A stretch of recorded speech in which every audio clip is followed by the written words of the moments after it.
సర్వం దేవం. సర్వం దేవం. డాక్యుమెంట్స్ రికార్డ్స్ అన్నీ బాగానే ఉన్నాయి. క్యాష్ అవన్నీ చెక్ చేసావా? చేశాను, దేన్ని టచ్ చేయలేదు. ఇది దొంగతనమో దోపిడియో కాదు గోయల్. నా దృష్టి నువ్వు అర్థం చేసుకోలేకపోతున్నావు.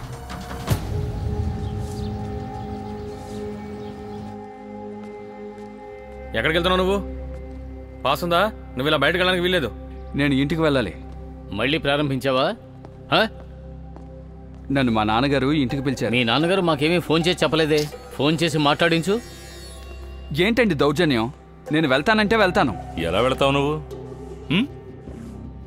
ఇక్కడి నుంచి ఎవరు వెళ్ళలేరు, అర్థమైందా?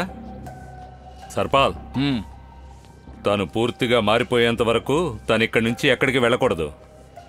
లోపలికి తీసుకువెళ్ళండి. పద. వదలండి. అరే, లోపలికి వెళ్ళండి. అందరూ మీ రూమ్స్కి వెళ్ళండి. ఇలా చూడండి, అందరూ మీ రూమ్స్కి వెళ్ళండి. సుమన్, దిత్తి, అందరూ మీ రూమ్స్కి వెళ్ళి బెడ్ దగ్గర నిల్చోండి. వెళ్ళండి. పెద్దాయనా, బ్యాగ్లో ఉన్నవన్నీ తీసి పెట్టండి. ఏమైనా మీరు తీవ్రవాదం అనుకుంటున్నారా? చెప్పండి. 7 గంటల నుంచి లైన్లో నిలబెట్టి ప్రాణం తీస్తున్నారు. మీరు చెకింగ్ చేస్తున్నారు. ఏం చేయమంటారు? మాకు ఇది నచ్చలేదు, కానీ ఆర్డర్ మేము పాటించాలి కదా. అరే మేడం, ఎక్కడికి వెళ్తున్నారు? ఇలా చూడండి, మీరు ఇలా చెక్ చేస్తూ ఉంటే మా పిల్లాడి బారసాలు ఆగిపోతుంది. ఐడి తర్వాత చూడండి, మమ్మల్ని పంపించండి.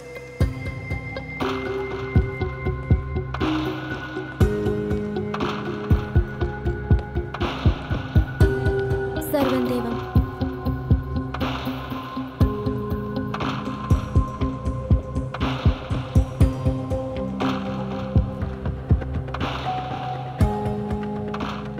మీరు తప్పు చేస్తున్నారు.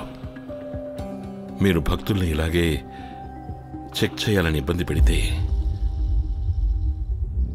వాతావరణం భయంకరంగా మారింది.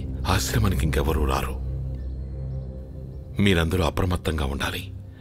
పరిస్థితులు మాత్రం ఎప్పట్లాగే ఉండాలి. తను ఆత్మహత్య చేసుకున్నాడని న్యూస్ బయటికి రావాలి.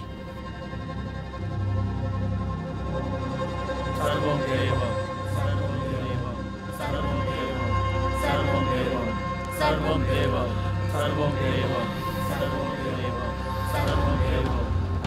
సర్వం దేవం.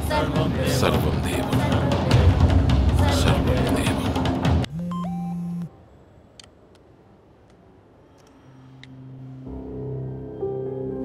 మీరేం భయపడకండి. అలాగే బాబు, ధైర్యంగా ఉండండి. నమస్తే మేడం.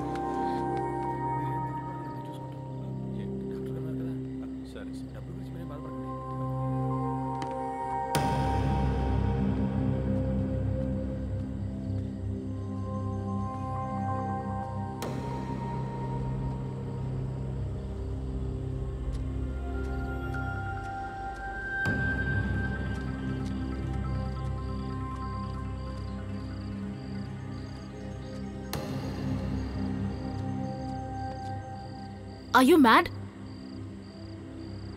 ఎందుకు అలా చేసావు? ఒకవేళ అక్కడ ఉజాగర్ లేకపోయి ఉంటే నువ్వు ఒక్కడివే మేనేజ్ చేయగలుగుండేవాడివా? మేడం గారు, ఉజాగర్ గారి టైం బాగుండి నేను అక్కడున్నాను.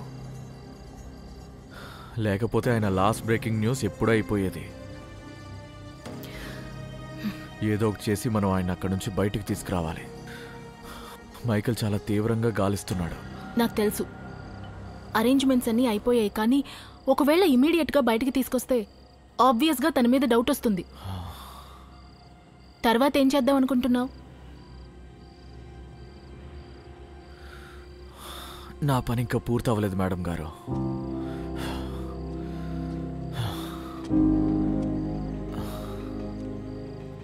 జైలు కంటే దారుణంగా ఉంది ఆశ్రమం.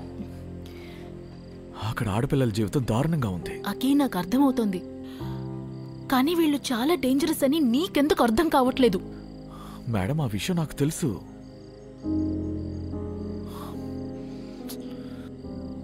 నేనేదో ఒకటి చేస్తానులేండి. అకే, మనం ఇప్పుడు ఏం చేసినా చాలా జాగ్రత్తగా చేయాలి. ప్లీజ్.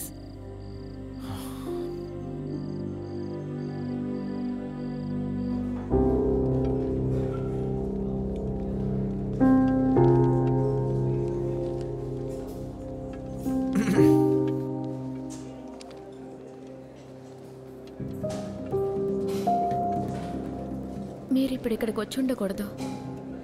ముందే 2 సార్లు అడిగారు కదా. నువ్వు ఇక్కడి నుంచి ఎందుకు వెళ్ళట్లేదు? ఇక్కడి నుంచి ఎవరూ వెళ్ళలేరు. ఇంకా మా నాన్నే నేను అక్కర్లేదని వదిలేసి వెళ్ళిపోయారు.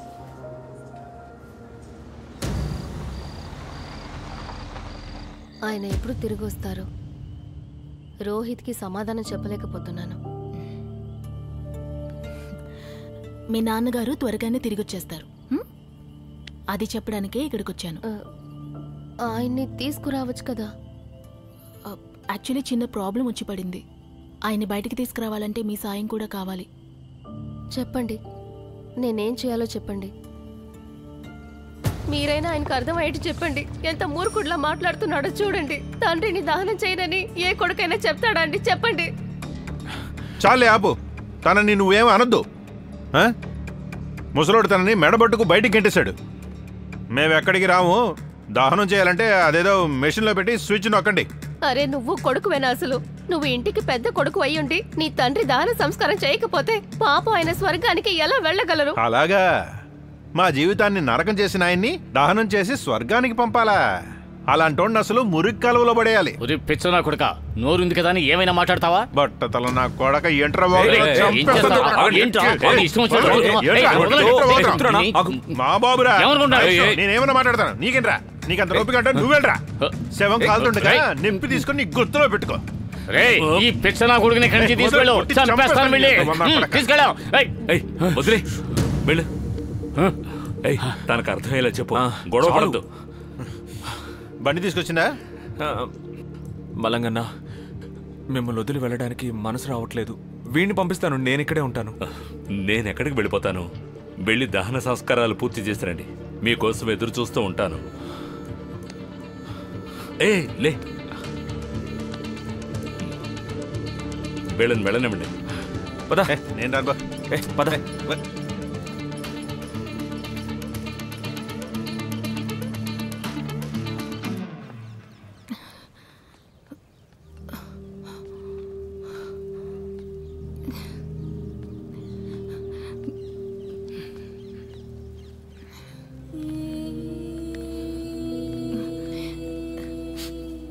అక్క, మేవాడికోసారి ఫోన్ చేస్తారా? మా అన్నయ్యతో మాట్లాడాలి. సరే, చేస్తాను.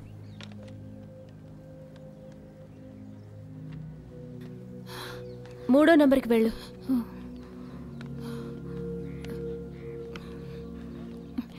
నేను ఇక్కడ బాగానే ఉన్నానమ్మా. మీ ఆరోగ్యం జాగ్రత్త. త్వరగా వచ్చేస్తానులే. సరే, ఉంటాను. హలో పమ్మి. అన్నయ్య, ఏమైంది పమ్మి? అన్నయ్య, నాకేం అర్థం కావట్లేదు. నాలో శక్తి లేదనిపిస్తోంది. మనసు కూడా అదో రకంగా ఉందన్నయ్య. ఇది నా శరీరం కాదు, ఇంకెవరిదో అనిపిస్తోంది. నేను డాక్టర్ల దగ్గరికి వెళ్తే కూడా వాళ్ళు ఏమీ చెప్పట్లేదన్నయ్య. అంటే ఏమీ లేదన్నమాట. నువ్వు ఆపకుండా కష్టపడ్డావు కదా. నీ శరీరం పాపం అలసిపోయిందంతే. కొద్ది రోజులకి నీ శరీరానికి విశ్రాంతి కావాలి. నువ్వు విశ్రాంతి తీసుకో, అంతా సర్దుకుంటుంది. అన్నయ్య, ఇంకెంత విశ్రాంతి తీసుకోమంటావు? స్టేట్స్కి ఇంకా 3 నెలలు కూడా టైం లేదు. 1% కాన్ఫిడెన్స్ కూడా లేదు నాలో ఎందుకో అసలు ఫైరే లేదు. అన్నయ్య, నేను అసలు స్టేట్స్లో పాల్గొనలేనేమో అని. పమ్మి, మీ అన్నయ్య ఫోన్లో ఇవ్వు, నేను మాట్లాడతాను. హలో. హలో పమ్మికి అసలు ఏమైంది? ఎన్ని రోజుల నుంచి ప్రాక్టీస్ చేయడం లేదు? నువ్వు నాకు ఏ విషయం ఎందుకు చెప్పలేదు? లేదు, నేను తన పక్కనే ఉన్నాను కదా. తనకేం కాలేదు. సీరియస్ అయిన విషయం ఏం కాదు. అది ఈ వయసు పిల్లలకి జనరల్ గా జరుగుతుంది. సడన్ గా మూడ్ చేంజ్ అవుతుంది. అక్కడ పరిస్థితి ఎలా ఉంది? బానే ఉంది. మీ ఇద్దరిని బాగా మిస్ అవుతున్నాను. మేము మిస్ అవుతున్నాం. బబితా, నువ్వు పంచే. తనని బాబాజీ దర్శనానికి ఒకసారి తీసుకువెళ్ళు. తన తల మీద ఆయన చెయ్యి పెట్టారంటే అంతా సర్దుకుంటుంది. సరిగ్గా చెప్పారు. బాబాజీ నిజంగానే మహాత్ముడు. అన్నీ ఆయనే చూసుకుంటారు. నాకు ఫోన్ చేసి చెప్తూ ఉండు. తప్పకుండా చెప్తాను. జాగ్రత్తగా ఉండండి. బాయ్. బాబాజీ, నా చెల్లెల్ని మీరే కాపాడాలి.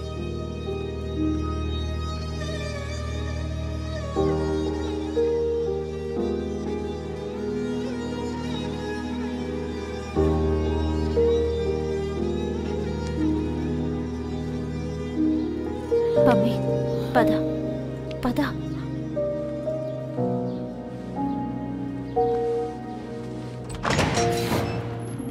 జాగ్రత్తగా రా. ఇలా కూర్చో. దా కూర్చో.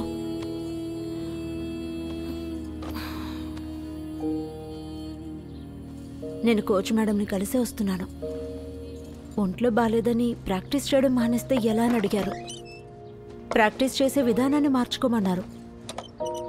రా బట్టలు మార్చుకో, లేదా మీ అన్నయ్యకి నేనేం సమాధానం చెప్తాను? ఆయన చాలా భయపడుతున్నారు. ఆయన నాతో పమ్మిని నువ్వే చూసుకోవాలి, నీ మీద నమ్మకంతోనే కదా వదిలి వెళ్ళాను అన్నారు. లే, నువ్వు ఛాంపియన్ వీళ్ళే. అది ఇదిగో, వెళ్ళు. ఈ ట్రాక్ సూట్ వేసుకో. నీ మూడ్ని మంచిగా మార్చుకో. నువ్వు చాలా ఫిట్గా ఉన్నావు. వెళ్ళు, వెళ్ళి రెడీ అవ్వు. వెళ్ళు.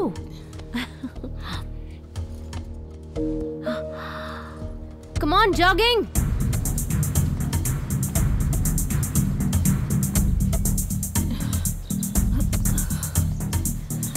Side running. అది అంతే, అలాగే చేయాలి.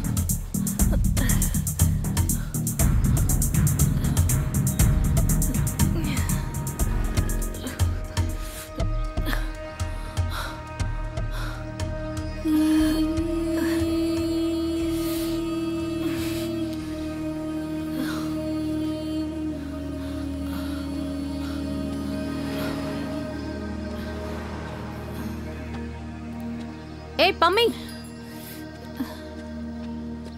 ఏమైంది? ఏమో తెలియట్లేదు కోచ్ మేడం, బాగా ఆయాసంగా ఉంది. అలాగా, నువ్వు వెళ్ళి రెస్ట్ తీసుకో. ఈరోజు నీ ప్రాక్టీస్ అయిపోయింది. ఓకే, వెళ్ళు, రెస్ట్ తీసుకో. Come on.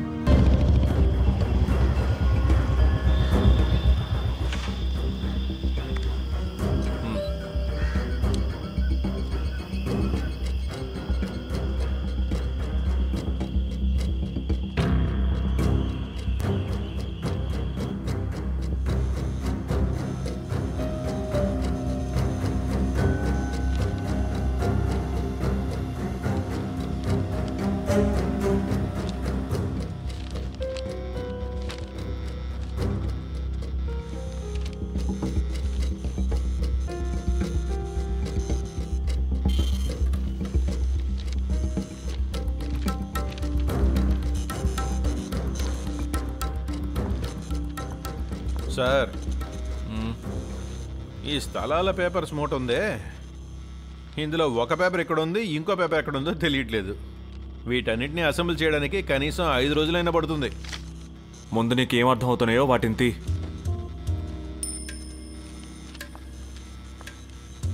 ఉజాగర్, నువ్వు ఇది చూసావా? ఒక పేరుకి ముందు కమాండర్ అని రాసుంది. ఎవరికైతే శుద్ధీకరణ చేస్తారో వారికి కమాండర్ అనే బిరుదునిస్తారు. శుద్ధీకరణమా? సార్, ఈ శుద్ధీకరణ అంటే ఏమిటి? ఏమో తెలీదు. అదేదో ఒక రకమైన ప్రమోషన్ అనుకుంటా. సాధు, ఈ పేపర్స్ చెక్ చేయండి. ఇవి ఎందుకైనా పనికొస్తాయేమో. నాకేం అర్థం కావట్లేదు. నాకు కూడా ఏం అర్థం కావట్లేదు సార్. ఈ 10 మంది ముఖ్యమైన సేవకులు, ఒకడు ప్రధానమైన సేవకుడు ఈశ్వర్నాథ్. చూసారా సార్ మీరు? నేను చూశాను. బాబా నిరాళాకే సింహాసనం ఇవ్వాలని నిర్ణయించుకున్న డాక్యుమెంట్ అది. చదువు, జాగ్రత్తగా చూడు. అందరూ సైన్ చేశారు, కానీ ఈశ్వర్నాథ్ చేయలేదు. అసలు ప్రశ్న ఏంటంటే, ఆయనకు సింహాసనం ఎలా దొరికింది? మరి ఈశ్వర్నాథ్ ఎందుకు ఒప్పుకోలేదు?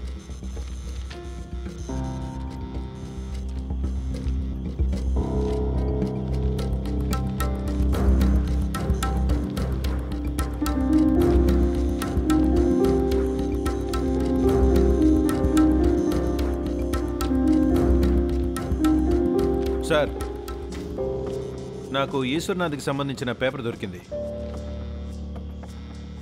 ఇదేదో ల్యాండ్ పేపర్లా ఉంది. ఆశ్రమ్ పేపరా?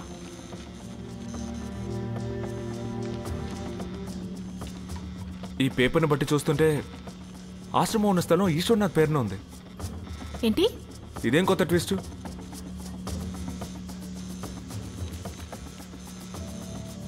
ఈ ముడి విడుతోందా లేక బిగించుకుంటోందా?